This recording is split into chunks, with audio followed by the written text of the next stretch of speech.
Good afternoon সবাইকে। সবাই কেমন আছো? এখন হচ্ছে দুপুর 1:45 বেজে গেছে আর আমি এখন চান করে ফ্রেশ হয়ে গেছি।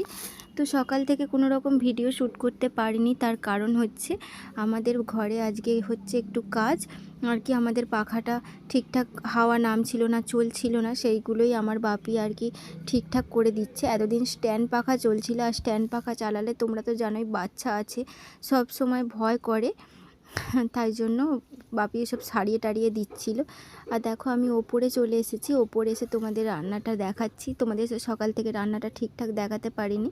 ওখানে করলা আলু সেদ্ধ করা রয়েছে দেখলেই, আর এখানে আছে ছোট আলু জিরে শুকনো লঙ্কা দিয়ে ভাজা।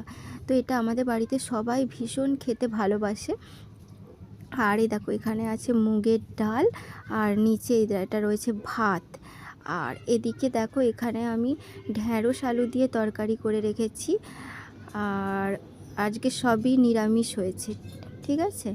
আর এখানে তোমাদের একটা জিনিস দেখাই, এই দেখো এটা হচ্ছে টমেটো দিয়ে চাটনি, আমার মায়ের হাতের স্পেশাল, ভীষণ টেস্ট খেতে হয়। আর মায়ের হাতে তো সবসময় ভালোই হয়, আর তাছাড়া আমার ছেলেরা ভীষণ খেতে ভালোবাসে, আর আমার মা সব সময় এটা আমাদের শেষ হওয়ার আগেই করে নিয়ে চলে আসে। আর এখানে দেখো আমরা সবাই মিলে একসাথে খেতে বসে পড়েছি, ঠিক আছে। আর ওটা হচ্ছে আমার বাপি, তোমরা আগে তো আমার মাকে দেখেইছো, আর আমার বাপিকে দেখে নিলে। দুপুরে খাওয়া দাওয়ার পর একটু রেস্ট নিয়ে মা বাপি আবার রেডি হয়ে গেছে বাড়ি যাবার জন্য। তো দেখো আমার ছেলেরা তো বাপিকে মাকে যখনই আসে না একদম ছাড়তে চায় না, ওদেরকে নিয়ে একটু ঘুরতে গেছিলো বাপি, আবার এলো, আসার পরে মা বাপি যাবে, একদমই ছাড়তে চায় না। আর দাদু দিদা ঠাম্মা এরা থাকলে তো নাতিদের জন্য আর কোনো চিন্তাই থাকে না, তাই না? আমার বাপিকে যে কত কাণ্ড করে বাড়ি যেতে হয় তা মানে কি তোমাদেরকে না দেখালে তোমরা বুঝতে পারবে না। তারপর দেখো বাপি মা টাটা করে চলে গেল, আর এই দেখো এখানে নাতিরা এখনও ঘরে যাচ্ছে না, এখনও টাটা দিয়ে যাচ্ছে। আমি বলছি এবার তাড়াতাড়ি চল বাড়ি, তাও মানে এবার আসছে দুজনে। তারপর আমি দেখো না ঘরে চলে এসেছি, আর ঘরে এসে দুপুরে আমরা এখানে শুয়েছিলাম, শোয়ার পর আমি বিছনা টিছনা সব গুছিয়ে নিচ্ছি। আর আমাদের এখানে জানো তো অনেকেই বলে যে দুপুরে আবার শোয়ার পরে আবার বিছানা গোছানোর কী আছে, একটু পরেই তো রাত হয়ে যাবে, তো তারপরে আমরা ঘুমিয়ে পড়বো, আর বিছানা গোছানোর কিছু নেই। কিন্তু আমার কি মনে হয় বলো তো, আমার যতক্ষণ না সব কিছু গোছানো থাকে না, আমার পুরো অস্বস্তি লাগে। যদি কোনো একটা ধরো লোক চলে এলো বা কিছু, তবু লোক আসুক আর নাই আসুক, আমার ঘর গুছিয়ে রাখতে সব সময়ের জন্যই বেশি ভালো লাগে। আর আমি এদিকে বিছানা টিছানা গুছিয়ে আবার বিছানায় বসে বসে আমার সব জামা কাপড় কেচেছিলাম সেগুলো গুছিয়ে টুছিয়ে নিচ্ছি, গুছিয়ে সব জায়গা মতো রেখে তারপর বিছানা টিছানা পরিপাটি করে তারপর বাইরে বেরোবো। আর এখানে দেখো এই যে ফ্রিজটাও একটু মুছে নিচ্ছি, আর ফ্রিজের ওপরে যে তোয়ালেটা পাতা থাকে না, ওটা আজকে কেচেছিলাম, ওটাও কেচে টেচে শুকনো করে ভালো করে পেতে টেতে দিয়ে তারপর সব কিছু গুছিয়ে রেখে তবে বাইরে যাব। সব কিছু গোছানো টোছানো হয়ে গেল, এবার বাইরে যাব। বাইরে গিয়ে দেখি ছেলেরাও আছে, মায়েরাও আছে, সবাই আছে ওখানে বসে, দেখি সবাই কি করছে। চলো। তো গুড ইভিনিং, চলে এসেছি রান্নাঘরে, আর এখন হবে রান্না। তো মা আনাজ কাটছে, এই তো মা আনাজ কাটছে। আজকে আমাদের সন্ধ্যাবেলা মাংস রান্না হবে। হ্যাঁ, এই যে আলু কাটছে। তো এখানে দেখো মা আলু কেটে ধুয়ে রেডি করে দিয়েছে, আর এখানে দেখো মাংসটা সকালে কিনে এনে ধুয়ে ফ্রিজে রাখা ছিল, সেটাকে আমি এখন জল দিয়ে রেখে দিয়েছি।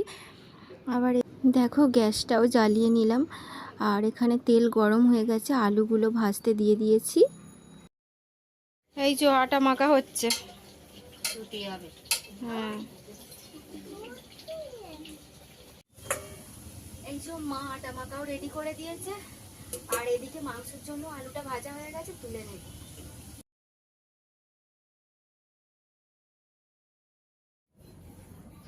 এই যে সমস্ত রকম গোটা মশলা নিয়ে নিয়েছি, যেমন সাধারণত মাংস হয়, মানে একটু আজকে রুটি দিয়ে খাওয়া হবে, তাই কষা কষা মতো, মানে সেরকমই, মানে কোনো এক্সট্রা আদার্স কোনো মশলা দিয়ে নয়। তোমরা দেখো, তোমরাও এরকমভাবে এখানে দেখো মাংস রান্না আমি বসিয়ে দিয়েছি। আর দেখো মাংস করতে করতে মায়ের সঙ্গে গল্প করছি। মা আমাকে জিজ্ঞাসা করছে যে সিঙ্গাড়াটা খেয়ে নেবে কিনা। আমি বলছিলাম যে মাংস রান্না হচ্ছে, আবার সিঙ্গাড়া খেলে যদি কিছু গ্যাস ট্যাস হয়, সেই জন্য দেখো মা বলছে ঠিক আছে, আমি কিছু হবে না, আমি খাই না। দেখো তোমাদেরকেও দেখাবার জন্য বলছে, আমি তো দেখাবো যে আমি সিঙ্গাড়া খাচ্ছি। বলছি হ্যাঁ আপনি দেখান না। এই দেখো মা এলেও আবার একটু। তো আমাদের এরকম সারাদিন মজা করেই চলে শাশুড়ি বউয়ে। ঠিক আছে, দেখো আমি এখানে তোমাদের সঙ্গে কথা বলতে বলতে বা মায়ের সঙ্গে গল্প করতে করতে আমি ভুলেই গেছি আদা রসুন আমি এখানে দিয়ে ফেলেছি, তোমাদেরকে দেখাতে ভুলে গেছি। আদা রসুন দিয়ে ভালো করে কষিয়ে নিচ্ছি। কষিয়ে নেওয়ার পরে এখানে দেখো লঙ্কা গুঁড়ো, হলুদ গুঁড়ো, জিরে গুঁড়ো, নুন আর একটু স্বাদ বদলানোর জন্য চিনি দিয়ে ভালো করে মশলা টশলা কষানোর পর একটু ভালো করে কষাতে হবে। হ্যাঁ, একটু কষানোর পর অল্প একটু জল দিয়ে তারপরে মশলাটা ভালো করে কষে গেলে তারপরে আমি টমেটো কুচি দিয়ে তারপরে আবার কষতে দেব। দেখো এই দেখো টমেটো কুচি দিয়ে ভালো করে কষাবো। তারপর এখানে দেখো টমেটোটা পুরো গলে গলে গেছে। এরপরে আমি চিকেনটা দেব। চিকেনটা দিয়ে এবার কষতে থাকবো। এই দেখো চিকেনটা দিয়ে ভালো করে ঢাকা দিয়ে দিয়ে কষতে হবে। যত ভালো করে কষবে তত সুন্দর আর কি হবে। তো আমি এইরকমভাবেই ঢাকা দিয়ে দিয়ে কষতে থাকবো। আর এখন তো মাংস রান্না করা সবাই মোটামুটি জানে। এই দেখো আমি এখানে তারপর রুটি করার জন্য চলে এলাম। মাংসটা ওই সাইডে বসিয়ে দিয়েছি। আর ছেলেদের খিদে পেয়ে যাবে, দেরি হয়ে যাবে বলে আমি তাড়াতাড়ি করে রুটিটাও করে নিচ্ছি।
তো এখন রাত্রি 10:30 বেজে গেছে, ছেলেরাও ডিনার করে ঘুমিয়ে পড়েছে। আমি একটু শর্ট ভিডিও শ্যুট করছিলাম।